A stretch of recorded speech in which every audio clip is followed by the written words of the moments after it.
नमस्कार मंडळी. सगळ्यात आधी तर तुम्हा सगळ्यांना नाताळच्या खूप खूप शुभेच्छा. मेरी क्रिसमस. तर आज आपण ख्रिसमस स्पेशल प्लम केक बनवणार आहोत. आणि हा केक बनवणं काही अवघड नाही आहे. अगदी सोपा आहे. आणि मुख्य म्हणजे हा केक मी कढईमध्ये बनवणार आहे आणि तोही गव्हाच्या पिठापासून. चला तर मग रेसिपीला सुरुवात करूया. तसं तर हा केक रम, वाईन वगैरे वापरून बनवला जातो. पण आपण संत्र्याच्या ज्यूसचा वापर करणार आहोत. तर इथे मी संत्र्याचा ज्यूस काढण्याकरिता 2 संत्रे घेतलेली आहेत आणि त्यांना कट करून मी त्यांचं ज्यूस काढून घेणार आहे. हा संत्र्याचा ज्यूस काढून झाल्यानंतर यामध्ये आपल्याला ड्रायफ्रूट्स भिजू घालायचे आहे. तर हे संत्र्याचं ज्यूस काढत आहे तोपर्यंत मला सांगा की कुणाकुणाला केक बनवायला आवडतो की नुसता खायलाच आवडतो? हे मला कमेंट करून नक्की सांगा.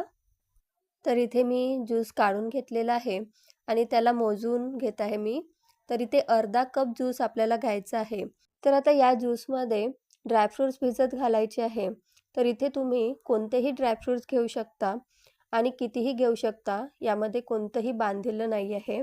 तर इथे मी घेतलेले आहेत काळा मनुका घेतलेला आहे, मोठा मनुका घेतलेला आहे, बदाम आणि अक्रोड घेतलेली आहे. त्याचबरोबर इथे मी टुटी फ्रुटी घेतलेली आहे. तर मला इथे कलरफुल टुटी फ्रुटी मिळाली नाही. तुम्ही कलरफुलसुद्धा घालू शकता. मी एकाच कलरची घातलेली आहे. तर आता यांना भिजत ठेवायचं आहे. तर हे ड्रायफ्रूट्स यामध्ये सोक करून ठेवायचे आहे. तर मी यांना 2 तासांकरिता ठेवणार आहे. तुम्ही जास्त वेळ असेल तुमच्याकडे तर तुम्ही जास्त वेळसुद्धा ठेवू शकता. तर आता इथे आपल्याला साखर कॅरमलाइज करून घ्यायची आहे. तर त्याकरिता मी इथे पाऊण कप साखर घेतलेली आहे.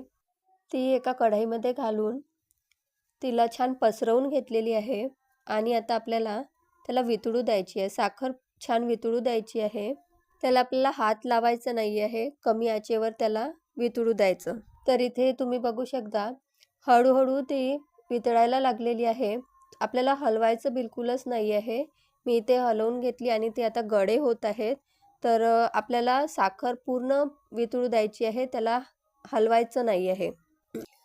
तर आता थोड्या वेळानंतर तुम्ही बघू शकता साखर कॅरमलाइज व्हायला सुरुवात झालेली आहे.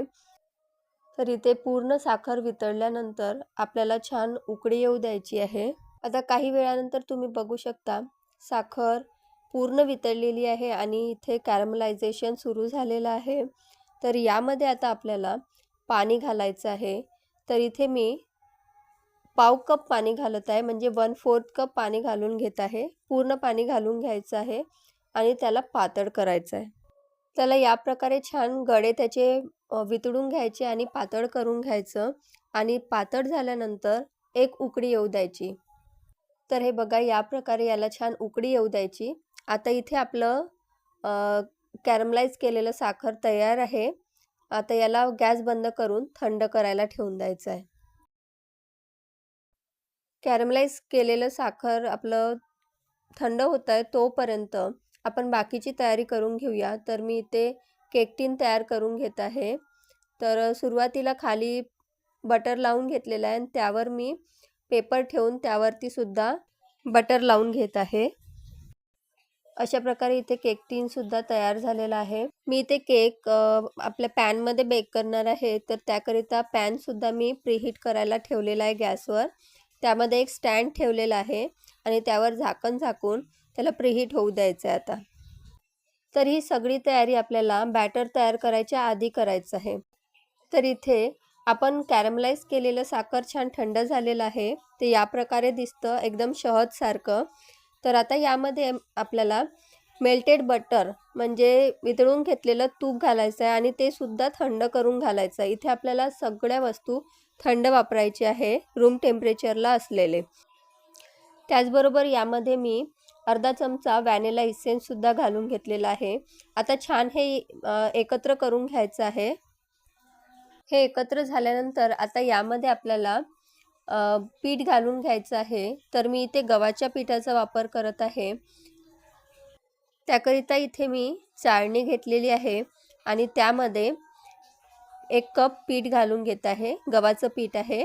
त्यानंतर यामध्ये मी 2 चमचे मिल्क पावडर घालून घेत आहे आणि 1 चमचाभर मी यामध्ये पावडर घालून घेत आहे। तर ही पावडर मी मिक्सरमध्ये बारीक करून घेतलेली होती। त्यामध्ये जायफळ, विलायची, लवंग आणि दालचिनी याची पावडर बनवलेली आहे, ती घालून घेतलेली आहे आणि त्यांना मी चाळून घेतलेलं आहे। आता हे यामध्ये मिक्स करून घ्यायचं आहे। तर स्पॅच्युलाने ते मिक्स करून घ्यायचं। तर यामध्ये आपल्याला पाणी वगैरे वापरण्याची गरज पडत नाही। त्यानंतर आपल्याला त्यामध्ये ड्रायफ्रूट्स घातलेला ज्यूस टाकायचा आहे, त्याने ते बॅटर तयार होतं। या प्रकारे ते मिक्स केल्यानंतर आता यामध्ये ड्रायफ्रूट्स घालून घेत आहे। तर ड्रायफ्रूट्स 2 तास भिजवलेले होते, तर ते थोडे फुलले सुद्धा आहे। आता ते यामध्ये घालून घेत आहे। या व्यतिरिक्त काही घालण्याची गरज नाही आहे यामध्ये। आणि जरी पण तुम्हाला वाटलं की हे थोडं गाढ आहे, तर तुम्ही थोडं दूध वगैरे घालू शकता। तर ते या प्रकारे मिक्स करून घ्यायचं, एकाच डायरेक्शननी त्याला मिक्स करून घ्यायचं आहे। जो आपण फ्रूट केक वगैरे बनवतो ड्रायफ्रूट्सवालं, तर तो बॅटर जे आहे ते गाढच असतं, नेहमीच्या केकप्रमाणे पातळ नसतं। तर त्यामध्ये वरतून काहीही घालण्याची गरज पडत नाही। आणि तरीही थोडं गाढ वाटलं तर त्यामध्ये थोडं दूध किंवा मग पाणी वापरू शकता। तर मला पाणी वगैरे दूध वगैरे वापरण्याची गरज पडलेली नाही आहे, त्यामध्येच बॅटर तयार झालेलं आहे। आता यामध्ये अर्धा चमचा बेकिंग पावडर आणि पाव चमचा बेकिंग सोडा घालून घेतलेला आहे आणि चिमूटभर मीठ घालून घेतलेलं आहे। हे ॲक्टिवेट करण्याकरिता त्यावर मी पाणी सोडलेलं आहे आणि ते मिक्स करून घ्यायचं आहे। आता ते ॲक्टिवेट झाल्याबरोबर आपल्याला ते बॅटर केक टिनमध्ये ओतून घ्यायचं आहे। तर इथे आपलं बॅटर तयार झालेलं आहे। आता मी मगाशी तयार करून घेतलेलं केक टिन आहे, त्यामध्ये बॅटर ओतून घेत आहे। हे बॅटर केक टिनमध्ये ओतून घेतल्यानंतर याला हलकंसं टॅप करायचं, म्हणजे ते सगळीकडे व्यवस्थित इक्वली पसरतं। इथे मी त्याला टॅप करून घेतलं आणि आपलं केक टिन तयार झालेलं आहे। आता याला मी बेक करण्याकरिता ठेवून देत आहे। तर त्याआधी त्यावर थोडं डेकोरेशन करून घेत आहे। तर काही ड्रायफ्रूट्स वरतून घालून घेत आहे। इथे काजू, बदाम आणि काही टुटी फ्रुटी आहे ते घालून घेत आहे। तर बघा या प्रकारे तयार झालेलं आहे। आता याला बेक करण्याकरिता ठेवत आहेत। तर मगाशी जो पॅन प्रीहीट करायला ठेवला होता, त्यामध्ये हे केक टिन ठेवून देत आहे आणि याला आता आपल्याला बेक करून घ्यायचं आहे। तर 40 ते 50 मिनिटं याला बेक करून घ्यायचं आहे कमी आचेवर।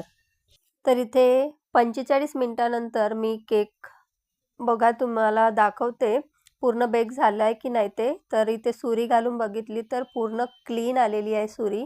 तर आपला केक इथे रेडी झालेला आहे, पूर्ण बेक झालेला आहे। याला आपण थंड करून घेऊया। तर आता याच्या कडा आपण सोडून घेऊया आणि केक काढून घेऊया। तर चाकूच्या मदतीने त्याच्या कडा सोडवून घेतलेल्या आहे आणि केक मी इथे काढून घेतलेला आहे। तर तुम्ही बघू शकता किती छान अशी जाडी आलेली आहे त्यावर आणि केक थोडा गरमच होता, तर तो मी दाबल्यामुळे आणखी चपटा झालेला आहे। तर मी इथे कापून दाखवते तुम्हाला। इतका छान सॉफ्ट आणि स्पॉन्जी केक तयार झालेला आहे। तर तुम्ही बघितलात ना, प्लम केक बनवणं काही कठीण नाही आहे, हे अगदी सोपं आहे। तर तुम्ही सुद्धा हा प्लम केक बनवून बघा। जर मी बनवलेली रेसिपी तुम्हाला आवडत असेल तर लाईक करा, शेअर करा आणि चॅनलला सबस्क्राईब करायला विसरू नका।